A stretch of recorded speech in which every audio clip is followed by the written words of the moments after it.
The Great Depression brought about a lot of hardships and financial struggles, but it also brought about a lot of ingenuity and resourcefulness, especially when it came to cooking in the kitchen. I have found 25 of the best recipes that came from the Great Depression area. Some I incorporate still into my normal cooking. Some are going to blow your mind, but I promise them all to be delicious. So, here we go. They called it stone soup. A legend, a lesson, and a lifesaver all in one pot. It started as a story.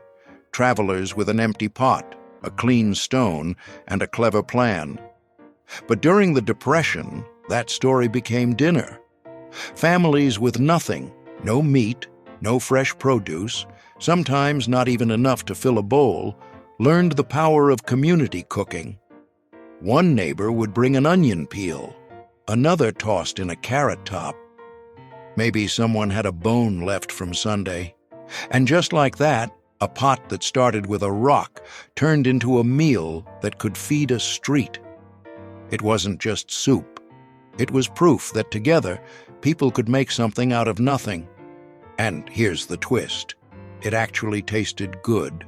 Slow simmered scraps transformed into rich broth, every ingredient giving a little of itself to make something whole. Today, a modern stone soup might cost $3 to make. And the taste? Timeless. It's not about the ingredients, it's about the reminder that every scrap matters and every shared meal is a miracle. And speaking of miracles, let's head south, where folks didn't need milk, flour, or eggs to make bread that could make your jaw drop. No milk, no eggs, no problem.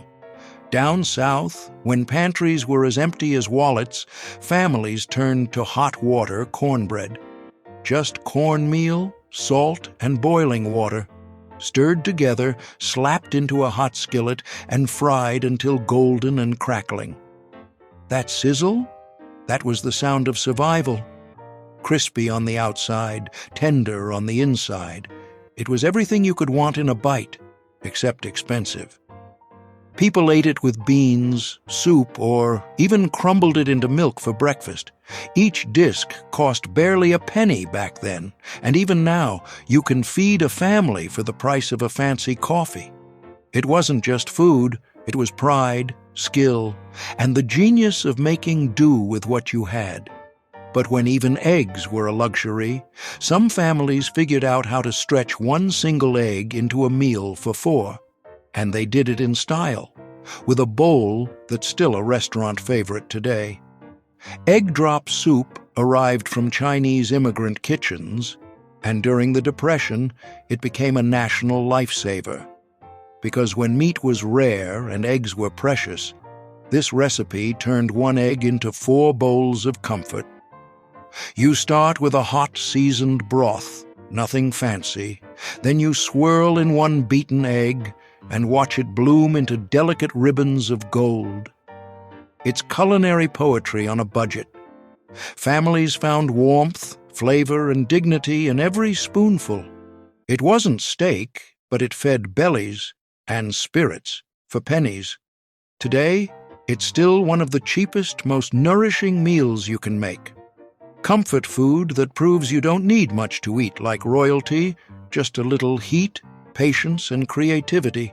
Now, if soup was the Depression's comfort blanket, then the next dish was its wool sweater, thick, hearty, and guaranteed to keep you full. When the pantry was bare, there was always one hero left, the potato. Potato soup was Depression gold.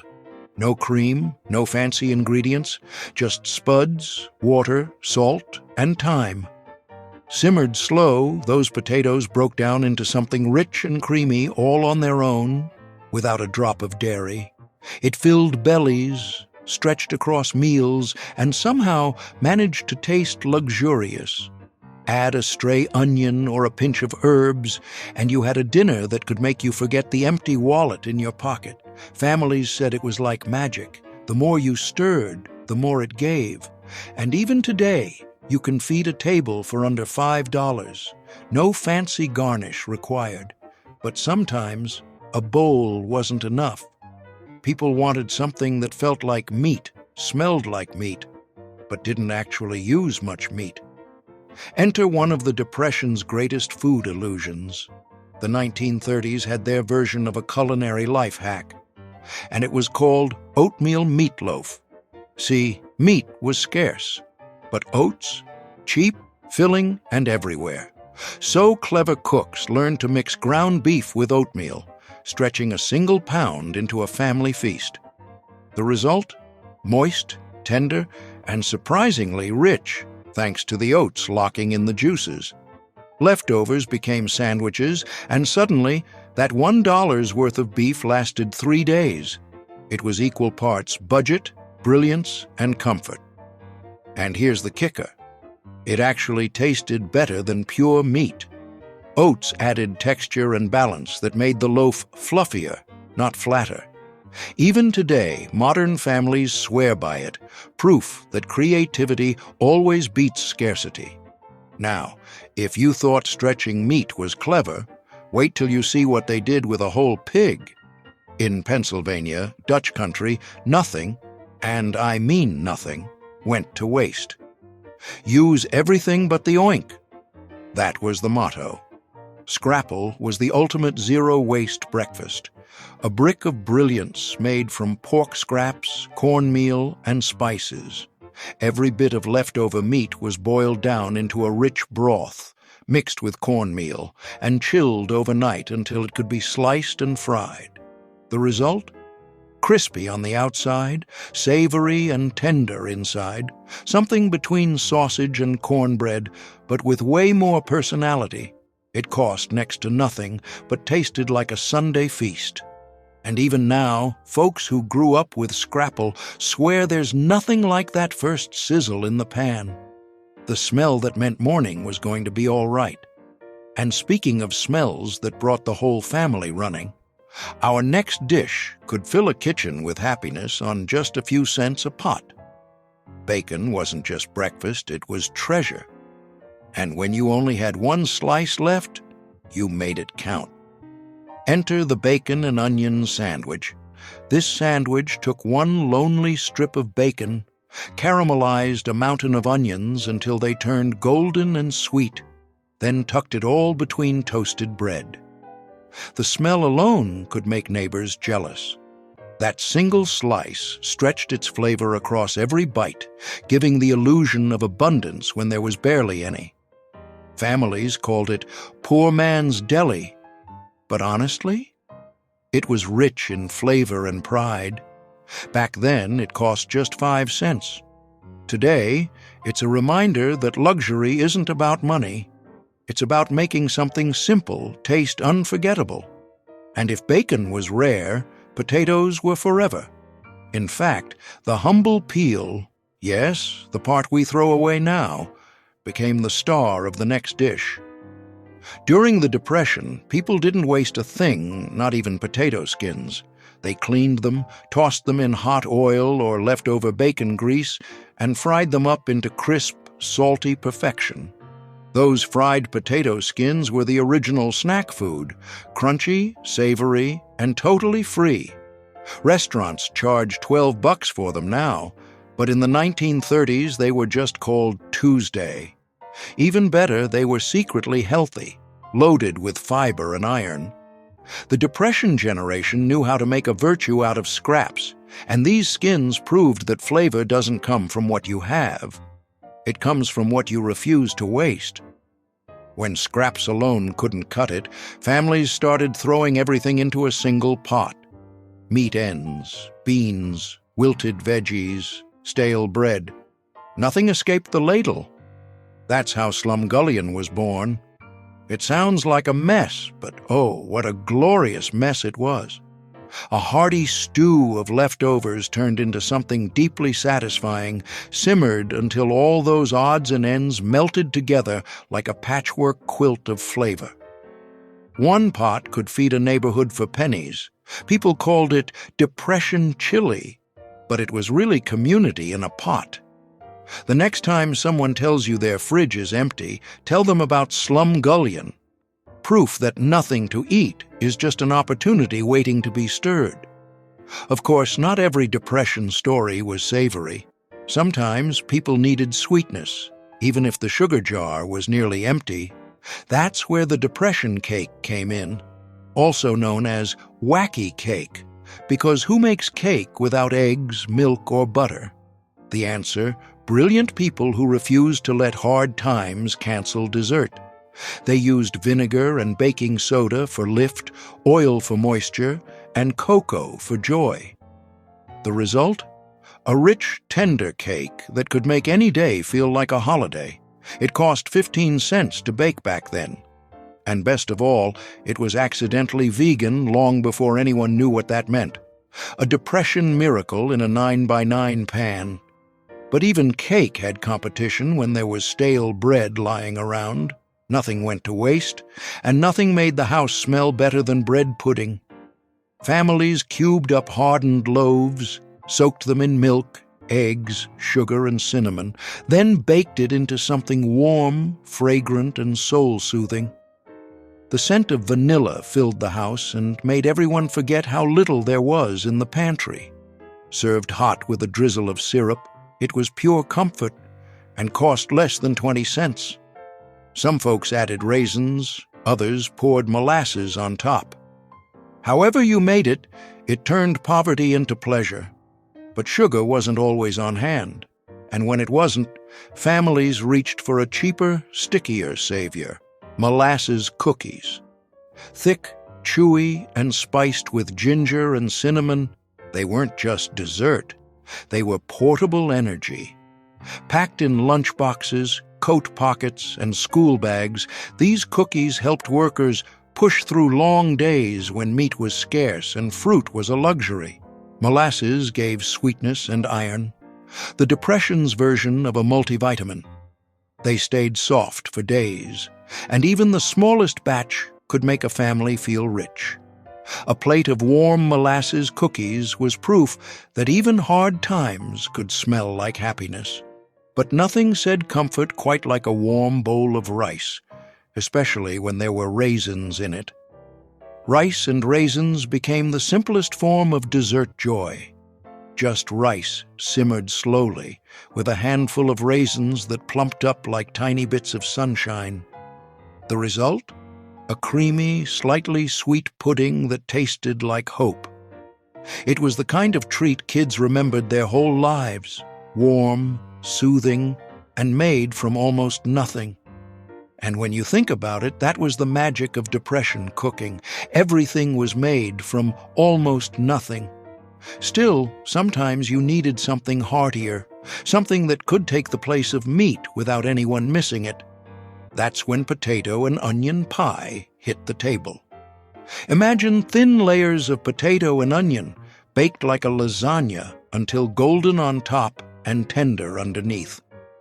With just salt, pepper, and maybe a splash of milk if you had it, this dish transformed humble vegetables into a meal that could fool your stomach into thinking it had steak. A slice with a crust of bread on the side, and you had dinner. Cheap, filling, and absolutely delicious. Even now, it could beat half the fancy casseroles at a restaurant, and when breakfast time came around, eggs might have been too expensive. But pancakes weren't going anywhere. Families got clever again, and out came eggless pancakes. Baking powder and vinegar teamed up to make batter that rose like it didn't know it was missing anything. Fluffy, golden, and soft, these pancakes were the taste of comfort on a cold morning. They were fast, filling, and forgiving. Add mashed bananas, applesauce, or whatever scraps of fruit were lying around, and you had a meal worth waking up for. In kitchens, lit by morning light, those pancakes weren't just breakfast. They were hope sizzling on a cast-iron griddle. And for families who couldn't even afford flour, there was still a way to start the day right, with Johnny cakes.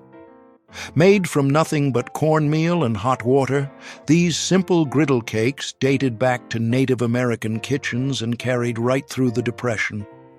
Crisp at the edges, tender in the middle, they were served with molasses for breakfast or beans for supper, each one a symbol of survival that stretched across generations, from the earliest settlers to Depression mothers feeding their kids with what they had in the cupboard. The next time you taste cornbread, think of Johnny Cakes, the flat little ancestors that kept America fed when times were lean.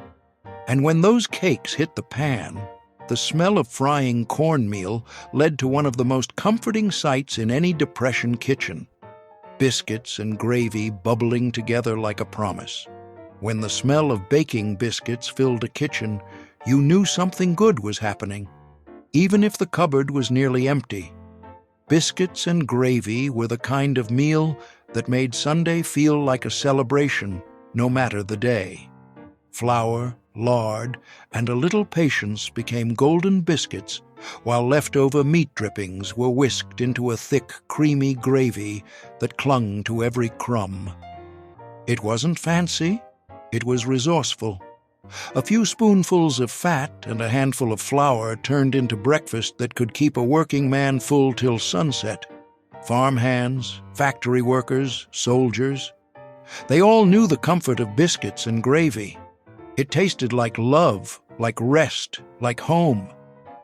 Even now, for less than $3, you can make a meal that feels like a hug from your grandmother. When the meat ran out completely, people didn't panic. They got creative with what they had most of: potatoes. That's when potato pancakes, or latkes in some homes, took center stage. Grated raw potatoes, a bit of onion, and a dash of salt were all it took. The secret was squeezing out the water, frying them until golden, and serving them hot and crisp. Each bite was crunchy on the edges and tender inside, the perfect bite of Depression ingenuity. They cost next to nothing, filled the belly, and turned simple spuds into something everyone looked forward to. Today, they're a brunch staple, but back then, they were dinner, lunch, and survival all in one pan. And if you think that's clever, just wait, because one ingredient could do double, even triple duty. That ingredient was cornmeal. It didn't spoil, it was cheap, and it could become breakfast, lunch, or dinner with a little imagination. That's how cornmeal mush became a Depression classic. It started as a soft, warm porridge in the morning, then cooled, set, and got fried into crispy slices by evening. Add syrup for sweet, gravy for savory, or beans if you needed a real meal. Cornmeal mush did it all. The best part? One bag of cornmeal could feed a family for weeks. In a time when variety wasn't an option, this one ingredient played every role on the menu. Simple, steady, and dependable. It was the edible version of the American work ethic. Of course, not every Depression ingredient came from a shelf. Some came from the yard. While city kids saw weeds, rural families saw dinner. The dandelion, yes, the backyard menace, became one of the era's healthiest and most resourceful dishes. Dandelion salad was fresh, free, and surprisingly delicious. The trick was picking the young leaves before they turned bitter, then soaking them in a little salt water and dressing them with vinegar or warm bacon fat. It was tart, bright, and bursting with nutrients. The Depression generation didn't call it foraging, they just called it Tuesday. Those greens were proof that survival meant keeping your eyes open, because sometimes what you needed wasn't in a store. It was growing right under your feet. But when spring turned to winter and greens disappeared, folks still needed something hearty, warm, and reliable. That's when one of the most legendary Depression meals made its mark. Homemade butter substitute wasn't a scam. It was smart chemistry. Lard or tallow mixed with salt and a few drops of yellow coloring turned into a creamy spread that fooled the eye and satisfied the taste. Sometimes folks added a splash of milk for richness or a pinch of turmeric for color. Sure, it wasn't real butter, But when it melted on hot biscuits or cornbread, nobody cared. It was comfort disguised as invention. And maybe that's the story of the entire Depression, people making their own version of enough and somehow making it beautiful. By the time the 1930s came to a close, the last big star of Depression cooking was waiting in a pot. A dish so simple, schools, soup kitchens, and families all claimed it as their own. They called it Hoover stew, named, somewhat sarcastically, after the president who caught all the blame. It was the dish of cafeterias, church halls, and busy family kitchens alike. Macaroni, canned stewed tomatoes, and whatever cheap meat you could find, usually corned beef or hot dogs if you were lucky. It wasn't pretty, but it was warm, filling, and fast. Add a can of corn, maybe some beans, and you had a stew that could stretch to feed a dozen hungry mouths for just a few cents. It smelled like hope simmering on a stovetop, and it tasted like teamwork. Every ladle of Hoover stew was another reminder that people didn't give up. They adapted, and that adaptability fed an entire nation. But here's the thing about the Depression kitchen. The recipes never stayed frozen in time. They evolved, resurfaced, and kept inspiring new generations. Because at the end of the day, these weren't just cheap meals. They were stories you could taste. Think about it. Stone soup reminded us that community is the best ingredient. Hot water. Cornbread showed us that flavor doesn't need luxury. Egg drop soup proved that a single egg can feed more than one stomach. It can feed hope. Every dish was a small act of rebellion against despair. People didn't have much, but they still created something worth remembering. That's what makes these 25 recipes so powerful. They're not relics. They're blueprints for resilience, disguised as dinner. Even now, with grocery prices rising again, these old ideas feel brand new. Families are rediscovering homemade bread instead of $5 loaves, soups made from scraps instead of store-bought cans, and desserts that cost pennies but taste like childhood. And you know what's funny? In a world filled with takeout apps and instant everything, these Depression-era meals feel almost revolutionary. They slow you down. They make you grateful. They whisper the same message our grandparents already knew. You can make something wonderful out of almost nothing. So, the next time you peel a potato, stir a pot of beans, or flip a batch of pancakes, remember, those aren't just ingredients. They're pieces of history, passed from one determined generation to the next.